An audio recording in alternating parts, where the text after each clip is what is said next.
পুনৰ ৰাণীত বিক্ষোভ বিভিন্ন দল সংগঠনৰ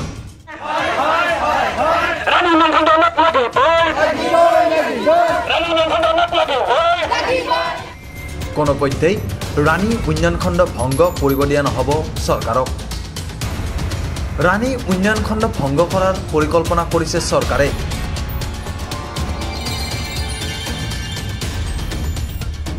কিন্তু চৰকাৰৰ এই হঠকাৰী সিদ্ধান্তৰ তীব্ৰ বিৰোধিতা কৰিছে ৰাইজে।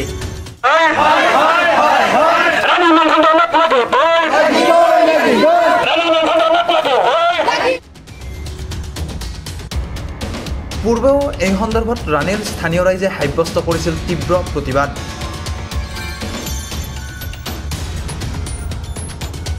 ৰাইজে খণ্ড উন্নয়ন বিষয়াক এই সন্দৰ্ভত প্ৰদান কৰিছিল স্মাৰকপত্ৰ, কিন্তু কোনো সুফল লাভ কৰা নাই ৰাইজে। সেয়েহে পুনৰ উত্তাল হৈ পৰিছে ৰাণীৰ ৰাইজ। খণ্ড আজি স্থানান্তৰ কৰিব বিচাৰিছে চৰকাৰখনে, আৰু চৰকাৰখনক আমি এটা কথা স্পষ্টকৈ সকিয়নি দিব বিচাৰিছো, ৰাণীক আৰু বাপেকৰ পৈতৃক সম্পত্তি নহয়, ৰাণীখন ৰাণীৰ জনসাধাৰণ ৰাইজৰ। আৰু আপোনালোকে জানে যে আমাৰ পাহাৰীয়া অঞ্চলত 16-17খনকৈ গাঁও আছে, আমাৰ সীমান্তৱৰ্তী মেঘালয় সীমান্তৱৰ্তী এটা অঞ্চল। সেই ৰাইজৰ কি আজি দুৰ্দশা হ'ব? তেওঁলোকে যদি খোজকাঢ়ি যদি ৰাণীলৈকে যদি আহে, তেওঁলোকৰ 4 পৰা 5 ঘণ্টা লাগে। আজি যদি চয়নী ব্লকৰ লগত তেওঁলোকে যদি অন্তৰ্ভুক্ত কৰি দিয়ে, তেওঁলোকৰ কিমান ঘণ্টা লাগিব? প্ৰায় 50 পৰা 60 কিলোমিটাৰ দূৰত্বত গৈ পেলাই এটা উন্নয়ন খণ্ডত তেওঁলোকে এখন কাগজ জমা দিব লগা হ'ব। সেই পাহাৰীয়া ৰাইজৰ কি হ'ব আজি? আৰু যোৱা আমি 27 তাৰিখে দেখা পাইছোঁ, আমাৰ ইয়াৰে স্থানীয় জনপ্ৰতিনিধি হেমাংগ ঠাকুৰীয়া ডাঙৰীয়াৰ এটা বক্তব্য আমি দেখা পাইছোঁ যে তেওঁ আচলতে অলপমান অধ্যয়ন কৰা দৰকাৰী আছে, কাৰণ যিবিলাক চৰকাৰী নটিফিকেশ্যন আছে তেওঁ হয়তো বোধ কৰোঁ তেওঁ আচলতে অধ্যয়ন কৰা নাই। তাৰে কাৰণে সংবাদ মাধ্যমৰ আগত যি টি মন্তব্য দিছে। আপুনি ভাবক, আপোনালোকে ৰাইজৰ এটা জনপ্ৰতিনিধি, আপোনালোকে ৰাইজৰ স্বাৰ্থত থাকি কাম কৰক। আৰু আমাৰ ৰাণীৰ ৰাইজে জানে আপোনালোকক কেনেদৰে প্ৰত্যুত্তৰ দিব লাগে। আৰু যি পূৰ্বৰ এগৰাকী আমাৰ বিধায়ক আছিলে ৰমেন্দ্ৰ নাৰায়ণ কলিতা, নিমাতী কুলি ভাও ধৰিছে বৰ্তমান। তেওঁ কোনো ধৰণৰ ৰাণীৰ ৰাইজৰ লগত তেওঁ কি কথা পাতে। আগতে ভোটৰ কাৰণে তেওঁলোকে 25-30 বছৰ ইয়াতে শাসন কৰিলে, তেওঁলোকে আহিছিলে, কিন্তু এতিয়া বৰ্তমান ৰাণীৰ ৰাইজৰ দুৰ্দশা হোৱাৰ কাৰণে কোনো ধৰণৰ তেওঁলোকৰ স্থিতি নাই। আৰু আমি এটা স্পষ্ট সকিয়নি দিব বিচাৰিছোঁ ইয়াৰ আপোনালোকৰ জৰিয়তে যে আমি কিন্তু ৰাণী উন্নয়ন খণ্ড আমি কোনোপধ্যে আমি যাব নিদিওঁ, লাগিলে আমি টেষ্ট দিম, কিন্তু ৰাণী উন্নয়ন খণ্ড কোনোপধ্যে আমি এৰি নিদিওঁ। একদম স্পষ্ট সকিয়নি এইটো। এই সিদ্ধান্তৰ বিৰোধিতা কৰি পুনৰ আজি ৰাণী আঞ্চলিক ৰাভা ছাত্ৰ সন্থা, মহিলা পৰিষদ, 6ষ্ঠ অনুসূচী দাবী সমিতি, ট্ৰাইবেল সংঘ, ৰাণী ই ৰিক্সা চালক সন্থা, টেম্পো চালক সন্থা, ব্যৱসায়ী সন্থাকে আদি কৰি বহু ৰাইজে সাব্যস্ত কৰে প্ৰতিবাদ।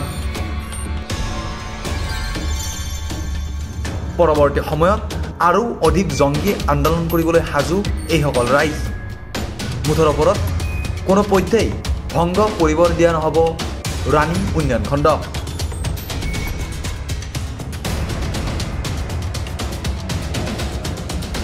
আমাৰ ৰাণী উন্নয়ন খণ্ডটি 1958 স্থাপিত হৈছিলে। গতিকে এই ৰাণী ব্লকটি আমাৰ 8টা পঞ্চায়তেৰে গঠিত আছিলে, আৰু সমষ্টি নিৰ্ধাৰণৰ ক্ষেত্ৰত আমাৰ 5টা পঞ্চায়ত ইতিমধ্যে জালুকবাৰী সমষ্টিত লৈ গ'ল। এতিয়া আমাৰ 3টা পঞ্চায়ত আছে।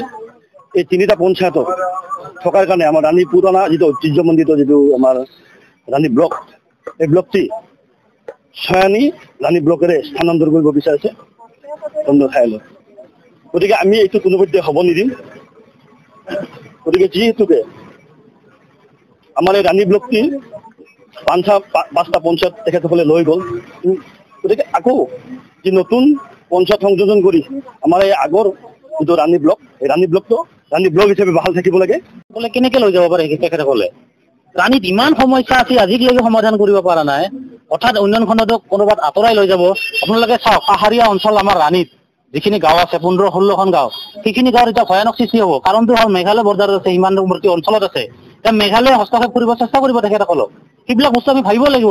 এতিয়া হঠাৎ উন্নয়ন খণ্ডটো নিয়াৰ লগে লগে আমাৰ বহুত পৰিস্থিতিৰ সন্মুখীন হ'ব লগা হ'ব। গতিকে আমি মানুহ আমি মাটি ইয়াৰ পৰা লৈ যাব নিদিওঁ, উন্নয়ন খণ্ডৰ মাটি একটুকুৰা লৈ যাব নিদিওঁ আমি ক'তো।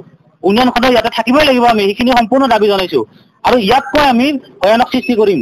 যিদিনা আমাৰ ইয়াতে উন্নয়ন খণ্ড আঁতৰাব চেষ্টা কৰিব আহিব চৰকাৰে, সেইদিনা আমি প্ৰত্যেক উত্তৰ মুখত দিম। কিন্তু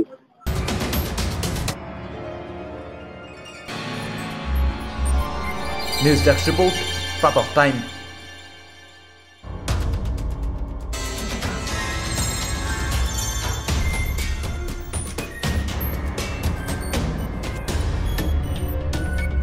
অসমৰ সংবাদ জগতখনৰ বাবে এক সুখবৰ নৰূপ নসাজেৰে প্ৰায় ৩০ বছৰীয়া অভিজ্ঞতা পুষ্ট সাপ্তাহিক কবচ পুনৰ এবাৰ ৰাজ্যৰ মাজলৈ স্বত্বাধিকাৰী প্ৰণীতা কলিতাৰ দ্বাৰা প্ৰকাশিত আৰু অমৰজ্যোতি প্ৰিণ্টাৰ্ছ গুৱাহাটী কমাৰ্চ কলেজৰ বিপৰীত ফালে মুদ্ৰিত আমাৰ ঠিকনা মুখ্য কাৰ্যালয় অসম ফৰেষ্ট স্কুল হৰি মন্দিৰ পথ গুৱাহাটী আৰু অস্থায়ী কাৰ্যালয় কলিতা মাৰ্কেট বিজয়নগৰ কামৰূপ অসম